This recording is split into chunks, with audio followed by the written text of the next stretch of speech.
Steven's up first. Steven, I put a reply below where I talked, both Marco and I in the last week or two, I think 2 weeks now, have been interviewed by Matt Versteeg of for the local SEO podcast, local SEO show podcast. And great conversation. It's always fun to be interviewed by somebody else in the industry, to have a conversation about, SEO, where a lot of the other podcast interviews that I've been on have to kind of dumb it down or water it down a bit because we're talking to a broader audience. But it's kind of nice to talk to somebody that understands our industry so we can talk shop a little bit more. So, by the way, Marco's, I think, just got published today. And I listened to it. It was a great interview with Marco. So I had an interview with Matt about 2 weeks ago, and I spoke about, he asked a question very similar to what your question is, what is the semantic web? And so I gave a much more thorough answer there. So I linked to that. It's in our free group, guys. If you go to our SEO and marketing by Semantic Mastery group, it's also in the chat now on the Hump Day Hangouts page, but it's this post from Matt Versteeg about the interview with me that he had. It's about 45 minutes long, but in the beginning I talk about the semantic web. So just as a very quick definition, I'd like to get Marco's input on this too. But the semantic web is the move from the algorithm knowing, just determining how relevant things were through search strings, right? So queries of or stringing certain words together or phrases to answer a query, which is what the algorithm had been for so long, to now things. So from strings to things, because it's not just about the internet or web pages anymore, right? It's about everything in our world now is connected to the web. And so the devices and entity, all these things have to be given an identity, something that the machines, the bots, can understand, so that they can start to understand relationships between these things, whether it's web pages or a device, a mobile device, a person, a brand. It could be any number of, your appliance, for God's sakes, your refrigerators and light switches at home are now online. So it's a way to create entities out of things, and a way for it to understand the relationships between them, the associations between them. And so the semantic web was something that we kind of we saw it coming, which is why our name is Semantic Mastery. Way back in the 2011, 12 timeframe, we saw that the it was coming, right? So Google had already been applying for patents that were showing that the semantic web was coming, that they were shifting over to a semantic web. And so that's kind of why we named our company that, was because we were going to optimize or learn how to optimize for the semantic web. And it took a lot longer for it to catch on than we thought. It took several years, as we're just starting to see within the last few months. Again, Marco will talk much more about this, but some of the more advanced algorithm updates for the semantic web, such as BERT, or the neural mapping or neural networking algorithm, which I think just came out about 2 weeks ago. Those are specifically semantic web type updates, just like Hummingbird was one of them, was one of the earlier versions of that. So it's something that we're seeing more and more, like we're moving faster into it now than we have been. It's been a kind of a long, slow progress to get to this point. But, I think that's why the stuff that Marco especially has developed over the last several years, because we saw it coming, we're several years ahead. And so that's what Marco was just talking about with, branding and all that. It's about the entity, right? You want to create a strong entity on the web. And there's a number of ways to do that, the SEO Shield being our preferred method, which works incredibly well. So Marco, what say you about it? I'm always talking into a muted mic.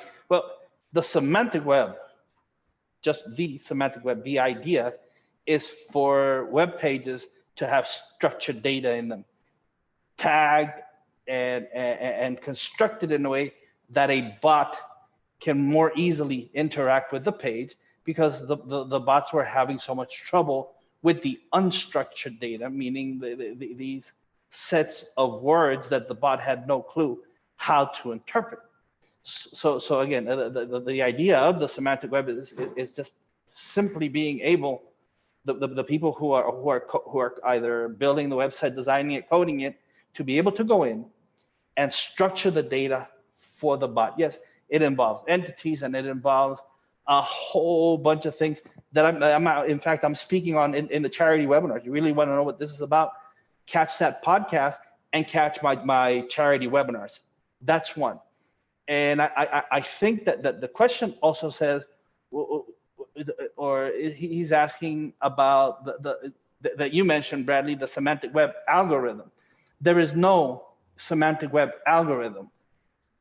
The algorithms are a set of or different code sets that draw different data, and it's all put together under one in a huge relational database. All of it's code, guys. It's just simply zeros and ones, and there's sequences. And for example, semantic mastery has a word sequence, and it has a bunch of, a number sequence, and it has a bunch of other number sequences related to it, which are things. It's words that are related to it. But at the bot level, I don't want to get too deep for you guys because I don't want to confuse you. This is not the forum for it. But the bot has to go in, grab the words, turn them into zeros and ones, right? Bits, bytes, and number sequences to be able to interpret it. And it has to gather all of this information from all over the web, everything that's related to whatever it is that a person is looking for, if they're looking for semantic mastery, to give them the best result for the query. So we have several, not just one algorithm at play, but it all ends up in what Google is calling a ranking score, which of course they're not making public. We don't know how it accrues. Well, it accrues exponentially, of course, but we don't know exactly what accrues ranking score. But we do have a great ideas, for example, from BERT, from the PageRank algorithm, from the ranking score algorithm, and from the distance graph algorithm, right? We've talked about seat size and seat set. So there is no one semantic web algorithm. That doesn't exist. What does exist is a whole bunch of different algorithms compiling information, and it can be either really positive, which is what we work on. We work on triggering all of these positive aspects of the different algorithms that are going to get us a whole bunch of Google love. And we try to avoid all of the negative ones that can come and really hurt what you're doing. And if you're doing client work, you can get your client's website de-indexed if you're not doing everything correctly. And I hope that answers the question. If not, go to the free Facebook group and ask the question so that we can answer maybe a little bit more. Better yet, join our mastermind and ask the question. And we can, and I can really go into it with you. And again, I would invite you to listen to the podcast and to listen to the charity webinars, not only the ones that I've already done, but the ones that are coming and the ones from last year where I went through all of this and you could hear me how it's going to be all about entities. And all of a sudden, Google comes out and I said, it's all about brands and entities, keyword associations.